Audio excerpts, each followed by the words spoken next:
welcome to Webcertain TV. I'm joined today by Ali Meshkot, who is the founder of TheConsultants.biz, a consultancy advising businesses, amongst other things, about doing business in the Middle East. And today we're specifically going to talk about Iran. So, hi Ali, thank you for being here. Hello there, thank you for inviting me. We're very interested to talk about Iran because it's a market that we're certainly hearing a lot more about over the past few years, and businesses are starting to be interested in targeting the market. So to start with, could you just give us a little bit of an idea of what kind of country it is and what kind of state? Yes, certainly. Iran is a vast country with a lot of different climates in different parts, so that at any one time you can have a temperature difference of 40 degrees centigrade within the country. So it has vast resources, both in terms of mineral resources and industrial, as in metals, minerals and so on. And depending on which part of the country you go, you can have your ideal climate. Obviously, where the oil is, it's quite hot in the south, and in the northwest it tends to be cold. And we have a big desert in the middle, although the desert also contains cities. So, yes. It's quite interesting. It is, yes. It's 76 million people, customers, are waiting for people to go and give them the products that they have. Okay, so what are the kind of biggest opportunities, do you think, for international businesses in Iran at the moment? I think there are big opportunities because Iran has a law called the Protection of Foreign Investment, and foreigners can take advantage of that law and have their investment protected.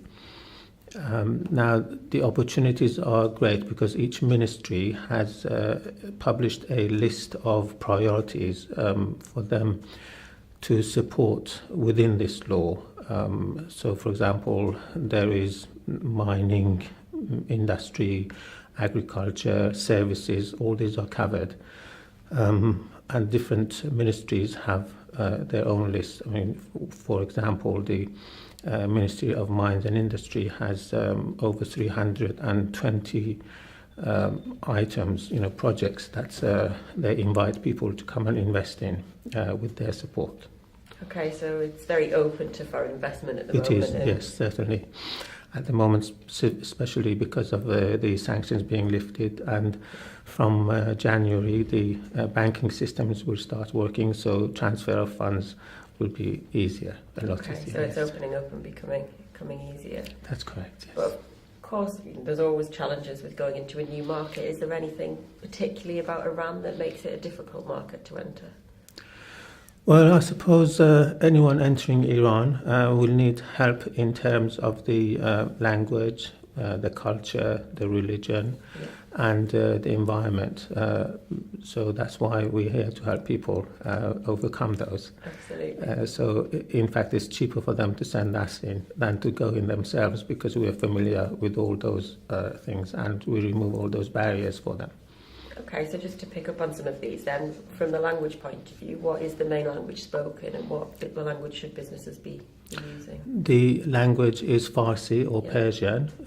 That's spoken throughout Iran, although some local areas have their own language, but Farsi is the official language of the country. And you should make sure you have your website and other materials all available in that language. That's right, yes. I mean, we produce websites in Farsi and multilingual ones as well, also transactional ones, so people can actually do their selling online.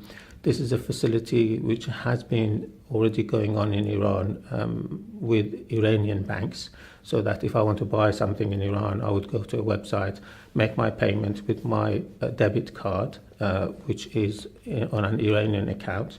But from next year, they will be able to use credit cards, which they haven't been able to until now. So, it's going to become easier for businesses to sell to That's Iranian correct. customers. Yes, and they don't have to host their website within the country. It can be outside anywhere. Okay, so, is it currently, or it has been the case where it had to be in the country, is that? Well, the problem is there is internet filtering, as you know, in Iran, and internet filtering covers a whole range of things. Specifically, they filter sites which are actively working against the government, as do many countries. Yeah. And so if you have a website, you have to make sure that it doesn't offend people to have it filtered. Yeah, so of course that's important. As a foreign business, you need to make sure that you understand what is allowed and Exactly. make sure that you conform into the laws. Yes, and that's where we can help. Yeah, absolutely. And in terms of the culture, what kind of is significant about Iranian culture that is to consider when you're creating a website or when you're talking to customers there? The culture, well, as I said, religion has a big impact in Iran. And when you get up in the morning, you hear the sound of the call to prayer. That's 3 times a day. You have to know that, for example, during Ramadan, you don't eat in public.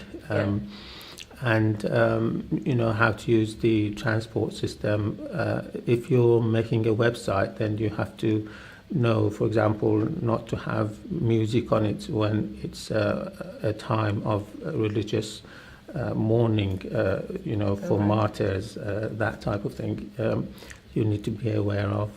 So this is the sort of things we can help people with. Yeah, and absolutely, that's the kind of thing that could be quite damaging, I guess, as a business if you didn't know about this, and you could really cause quite a lot of offence. Or that's right. Yes. Yes. I mean, certain pictures and so on websites will cause offence. Yeah. So you have to think about the types of image you use, and something that might be appropriate in a Western market wouldn't exactly be appropriate on a Iranian website.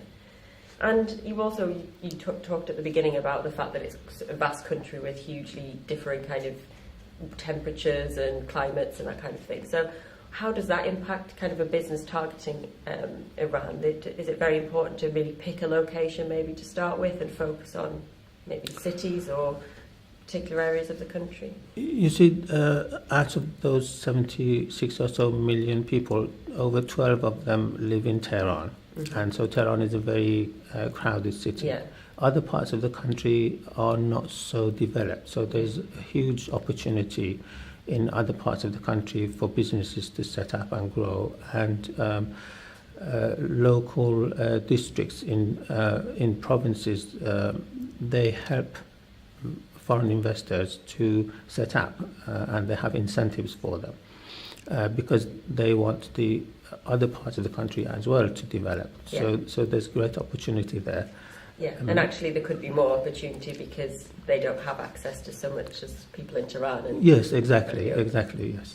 And what is the kind of feeling amongst kind of your Iranian consumers about foreign goods and products? Are they very keen to buy from international brands, or? They are, yes. They know a lot of brands through satellite advertising, but they haven't had access to them. So if they have access, they're very keen to buy, and they're very positive towards Western products, and they welcome Western visitors. They're very welcoming people.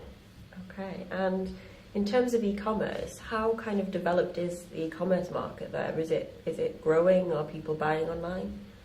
People are buying online, but until now they've only been able to buy from Iranian sources online. Okay. Obviously because of the credit card restrictions. But now Iranian banks are starting to issue credit cards, and Iranians will be able to have foreign credit cards from foreign banks. And so this will make online purchases a lot easier. Yeah, okay. So they will be able to pay with a Visa card perhaps. Yes, exactly. Yes. But is it important? Is there any other kinds of ways that people would like to pay? So, for example, in some countries, still cash on delivery is quite a popular method. Is that something that's used in Iran? Or? Yes, we do have cash on delivery, especially in Tehran, because goods are sent through the postal system, and the postman takes the money from the customer. We also have couriers in Tehran who deliver, and specifically for goods that are sold online. So these are all things that are going on at the moment, but having them sent from overseas, this will be something new. Yeah, so a lot of exciting times, I guess, Yes, for yes. Iranians. So what would be your kind of top 1 or 2 tips that you would give to a business starting to think about moving into Iran? To do market research, of course, if they want to enter into the Iranian market, because you don't want to take something there that is there already.